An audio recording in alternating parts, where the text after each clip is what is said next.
Saudara-saudaraku yang dikasihi oleh Tuhan kita Yesus Kristus, Shalom, selamat pagi, sungguh sukacita kita bisa berjumpa kembali dalam sarapan rohani Jemaat GKPB Galang Ninyang Ambian Base, Rabu 8 September 2021. Sebelum kita memulai segala tugas dan kewajiban kita hari ini, marilah kita bersama-sama mendasari kehidupan kita dengan firman Tuhan melalui renungan yang kita akan baca dan renungkan bersama pagi hari ini. Namun sebelumnya, mari kita mohon tuntunan Roh Kudus Tuhan agar memberikan lawatan bagi kita semua untuk memahami kebenaran firman Tuhan. Mari kita berdoa. Bapa kami yang di surga, terpujilah namamu. Bapa, di dalam nama Tuhan Yesus Kristus yang menjadi juru selamat kami. Sungguh Tuhan, kami bersyukur atas penyertaan dan perlindungan Tuhan di dalam kehidupan kami, yang kami boleh ada sebagaimana kami ada pada saat ini. Tuhan, kami akan memulai kegiatan tugas dan tanggung jawab kami di hari baru pemberian anugerah-Mu ini. Namun kami rindu mendasari segala kehidupan kami pada hari ini dengan kebenaran firman-Mu.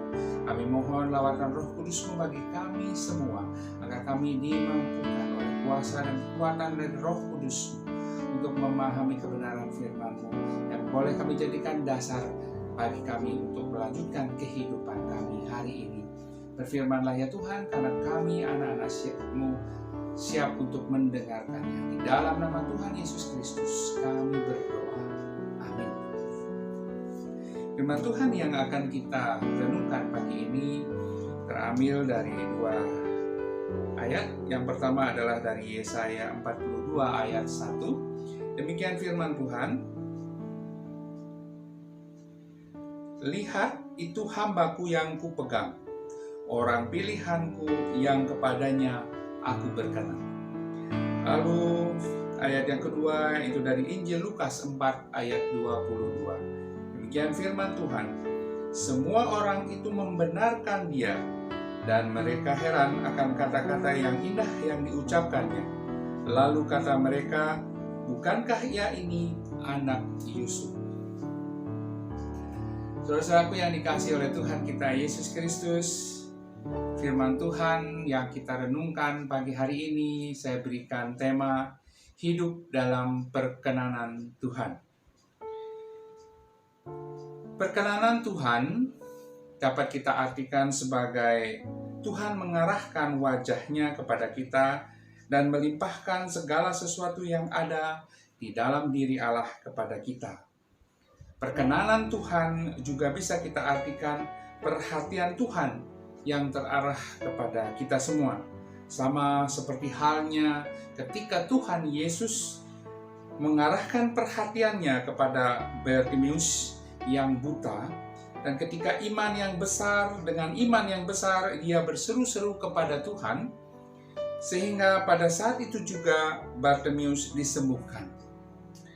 Jika Tuhan mengarahkan wajahnya dan jika Tuhan mengarahkan perhatiannya kepada kita, maka kuasa dan kemuliaan Tuhan pun dinyatakan dan dilimpahkan kepada kita semua. Perkenanan Allah dapat dinyatakan kepada pribadi, dapat dinyatakan kepada keluarga, ataupun juga dapat dinyatakan kepada kelompok masyarakat dan bangsa. Lalu pertanyaannya bagi kita semua, bagaimana caranya supaya hidup kita senantiasa ada di dalam perkenanan Tuhan? Saudara-saudaraku yang dikasihi oleh Tuhan kita Yesus Kristus, setidaknya ada 4 hal yang perlu kita perhatikan dan lakukan di dalam kehidupan kita, sehingga kehidupan kita ada di dalam perkenanan Tuhan. Yang pertama, menjadi anak-anak Tuhan yang mempersembahkan persembahan yang tidak bercela di hadapan Tuhan. Persembahan yang tidak bercela yang kita persembahkan kepada Tuhan tiada lain adalah hidup kita sendiri.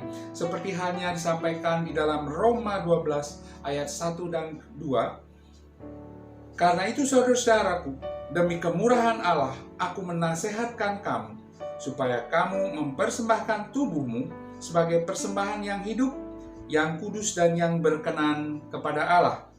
Itu adalah ibadahmu yang sejati. Janganlah kamu menjadi serupa dengan dunia ini, tetapi berubahlah oleh pembaharuan budimu, sehingga kamu dapat membedakan manakah kehendak Allah, apa yang baik, yang berkenan kepada Allah, dan yang sempurna. Mempersembahkan persembahan yang tidak bercela kepada Tuhan, yaitu hidup kita. Yang kedua, menjadi anak-anak Tuhan yang taat kepada Tuhan. Taat bisa kita artikan sebagai patuh atau tidak melakukan pemberontakan. Orang yang tidak memberontak kepada Tuhan akan melihat dan mengalami berkat Tuhan di dalam kehidupannya dan senantiasa dikenyangkan oleh perkenanan Tuhan. Ketika kita menjadi anak-anak Tuhan yang taat dan tidak memberontak kepada Tuhan, maka Tuhan akan memberkati kita dan kita akan dikenyangkan dengan berkat anugerah perkenan Tuhan selama hidup kita. Jikalau Tuhan berkenan kepada kita, maka kita akan dibawa ke negeri yang penuh dengan susu dan madu, seperti hal yang disampaikan dalam Bilangan 14 ayat 8-9. Jika Tuhan berkenan kepada kita, maka Ia akan membawa kita masuk ke negeri itu dan akan memberikannya kepada kita suatu negeri yang berlimpah-limpah susu dan madunya. Hanya janganlah memberontak kepada Tuhan dan janganlah takut kepada bangsa negeri itu, sebab mereka akan kita telan habis. Yang melindungi mereka sudah meninggalkan mereka, sedangkan Tuhan menyertai kita. Janganlah takut kepada mereka. Senantiasa taat kepada Tuhan, itu yang kedua. Yang ketiga, menjadi anak-anak Tuhan yang jujur. Berbicara dengan tindakan yang baik. Apakah kita sudah jujur kepada diri kita sendiri, kepada keluarga kita, istri dan anak-anak kita, orang tua kita, kepada gereja? Terlebih, apakah kita sudah jujur kepada Tuhan? Amsal 15 ayat 8 mengatakan, mengapa kita harus menjadi anak-anak yang jujur? Karena korban orang fasik adalah kekejian bagi Tuhan, tetapi doa orang jujur dikenannya. Orang fasik adalah orang yang mengenal Tuhan, tetapi jalannya sesat di hadapan Tuhan. Dan yang keempat, saudara-saudaraku yang dikasihi oleh Tuhan, hidup yang menyembah Tuhan adalah orang yang menyembah Allah, yang berkenan kepada Tuhan. Jikalau kita mau menjadi orang yang berkenan di hadapan Tuhan, maka kita harus menyembah Dia dengan ucapan syukur dan puji-pujian. Lalu saudara-saudaraku yang dikasihi Tuhan, bagaimana pertanda jikalau hidup kita sudah berkenan di hadapan Tuhan? Yang pertama, jikalau hidup kita ada di dalam perkenanan Tuhan, maka damai sejahtera senantiasa ada di dalam kehidupan kita. Yang kedua, hidup kita ada dalam kebenaran. Dan yang berikutnya, hidup kita senantiasa ada di dalam tuntunan Tuhan. Oleh karena itu, saudara-saudaraku yang dikasihi Tuhan, marilah kita bersama-sama hidup di dalam perkenan Tuhan dengan senantiasa melaksanakan perintah-perintah Tuhan yang telah dinyatakan dalam kebenaran firman-Nya. Tuhan memberkati kita semua. Mari kita berdoa. Bapa kami yang bertata di dalam kerajaan surga yang mulia, kami mengucap syukur atas firman-Mu yang boleh kami renungkan, yang boleh kami baca pada pagi hari ini. Tuhan, biarlah firman ini tidak lewat begitu saja di dalam hati dan pikiran kami. Namun kami mohon Tuhan, firman-Mu ini benar-benar menjadi rema dalam hati kami, sehingga hidup kami Tuhan sungguh berkenan di hadapan-Mu.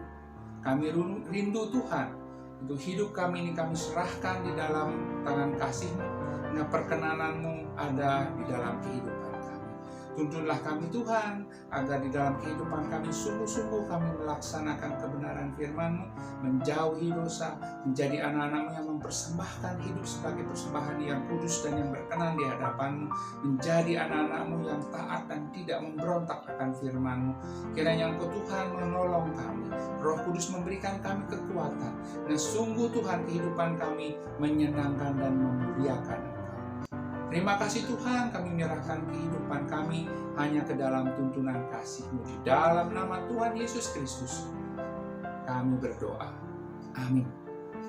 Selamat menjalani kehidupan di dalam perkenanan Tuhan.